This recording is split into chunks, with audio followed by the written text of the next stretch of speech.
Usually, when I find an exceptional game that is in early access, my initial reaction is to make a review, but in the case of Dinkum, I feel like it would be more appropriate to wait until the game is feature complete. It's already a solid experience, and has given me more than 40 hours of enjoyment, but I anticipate that there is much more content to be added over the span of its development. For that reason, I am going to hold off on a review and instead do something a little different. This video will be a player's guide for Dinkum, and it will include 10 tips that hopefully make your life a little easier in the rough outback of this charming world. A quick side note, some of these suggestions will contain spoilers for features you unlock later in the game. I will try to mention these further down the list and give a warning when they appear. With that said, let's jump right in. Metal detecting is the fastest and most reliable way to make money early in your adventure. To gain access to metal detecting, you will first have to purchase the excavation license for 500 permit points. This will unlock the shovel, allowing you to dig, and the metal detecting license, which allows you to buy the metal detector from John. I also recommend grabbing level 1 of the mining license here, as it will allow you to purchase a pickaxe and break the metal drums that can be found while finding treasure. These usually drop 3 to 4 items per drum, and will increase the speed at which you make money. Once you have the shovel, the pickaxe, and the metal detector, head to the nearest beach or desert, as these biomes will yield the highest chance of finding buried treasure. When you get close to a buried item, the detector will give both an audio and visual cue, letting you know exactly where the treasure is. At level 2, the metal detection license will also cause small X's to appear on the ground, indicating spots where treasure is buried. With a little luck and some dedication, metal detecting can net you upwards of 120,000 dinks a day. The Windmill is one of the most essential buildings to have in Dinkum, and can be obtained by purchasing the level 2 building license. The Windmill will function as a speed boost for nearby production structures, like the grill, stone grinder, and furnace. The area for this effect is 12 tiles out from the base of the windmill, so a 26 by 26 tile zone. To give a direct example of this effect, a tin bar placed in a furnace will normally take 30 seconds to smelt, but with a windmill nearby, it is halved to only 15. Effectively cutting your production time in half. You will need iron to construct the windmill, so having your mining license at level 2 and a copper pickaxe is necessary. This will cost 1,000 permit points to obtain, but is well worth the investment. Doing tasks for townspeople is a great way to earn permit points and obtain new items. It will also increase your heart rating per villager and raise the overall happiness of the town. For each task you complete, you will gain 50 permit points and be given a random item or small amount of dinks. For example, Fletch asked me to grab her a fly, which can be found in the desert biome. On completing the task, she rewarded me with a wooden bedside table, and I gained a small amount of permit points. Even if the item isn't immediately useful or is unwanted, you can hold on to it for future trades, which brings us to the next tip.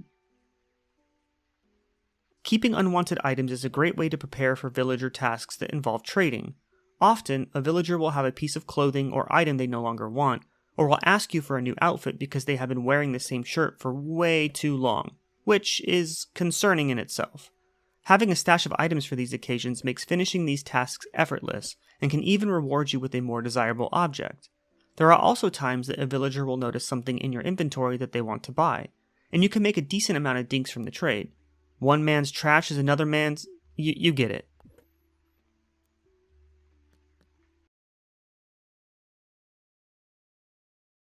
When doing the aforementioned tasks for villagers, you will have a random chance to receive the candle hat item. This is a wearable beanie that has a candle sticking out of the top, which provides light around your character in the same way that holding a torch would. This is an excellent item for running around at night, or when going on the deep mine adventures. Unlike the miner's helmet, which needs to be charged, the candle hat lasts indefinitely and provides almost the same amount of light, making it a reliable and permanent light source. It looks a little goofy, but hey, who cares? It's free light. Franklin is your go-to villager for all things technology, and can make you some extremely powerful items. One of these items is the repair table. Once you have Franklin build you the table, you can repair all tools in your inventory by using the table with a repair kit. These kits can be purchased from Franklin once every day for 30,000 dinks. To maximize the use of the table, I recommend buying a kit every day until you have at least 10 on standby. This will ensure you have a kit at all times to repair your favorite tools before they break. Once you have unlocked the recharge station, you can also recharge your power tools, such as the jackhammer. These two stations combined will keep your tools in tip-top shape. Farming can be an amazing source of income in Dinkum. To maximize crop output, always try to purchase and plant as many seeds as possible on the first day of the month. This works even better if rain has seeds available that continue to yield vegetables or fruit, like corn or green beans.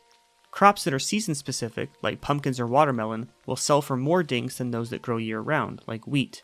If luck permits, buy and plant as many of these seeds as possible on the first of the month to maximize profit. Speaking of maximizing profit, rainy days will bring a mysterious villager to the island. Looking at your map, you will notice a question mark somewhere in the water surrounding the land. This is Jimmy, an eccentric boat merchant who will buy items from you in bulk and at double the price. Saving 50 or more of any item will allow you to sell them to Jimmy, and you can make a ridiculous amount of profit from the sale. This is best done with crops harvested from farming, and from the items found while metal detecting.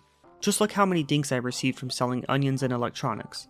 Sorry, John, but it looks like you just went out of business.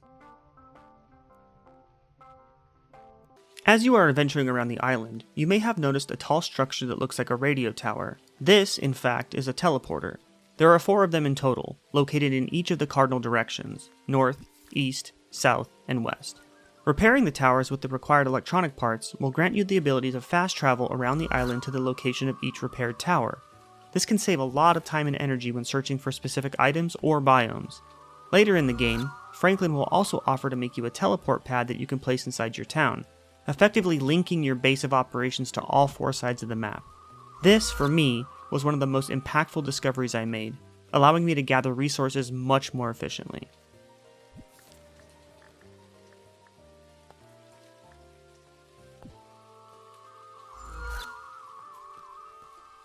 And here we are, the final tip for our player guide, the research books. There are currently 4 different books you can obtain in Dinkum. The machine manual, which when held over a structure will tell you what type of resource it accepts. This book can be purchased from John in his shop. The plant book, which gives you the remaining days left in a crop cycle. Rain will give you this book as a gift once your relationship reaches 2 hearts. And finally, the fish and bug books, which in my opinion are 2 of the strongest items in the game. These 2 books can be purchased from the museum once you have donated a combined total of 45 bugs and fish. Holding either book in your hand will show you the respective name and value for each bug or fish around you. If a bug or fish has yet to be discovered, the name and value will instead show question marks. This is a very powerful tool for finding high-priced insects and fish, and will also assist you in discovering and donating any of the 2 categories you have yet to find. The price for the books is a little steep at around 100,000 dinks, but they will make your bug hunting and fishing experience so much easier. I hope these tips helped ease your adventure through the world of Dinkum. There are plenty more things I could cover here, like how deep mining works or the most powerful tools that you can purchase, but I don't want this video to be too long. If there's anything else you would like me to cover or have any questions, please let me know in the comments. Thank you guys for watching, I appreciate you all.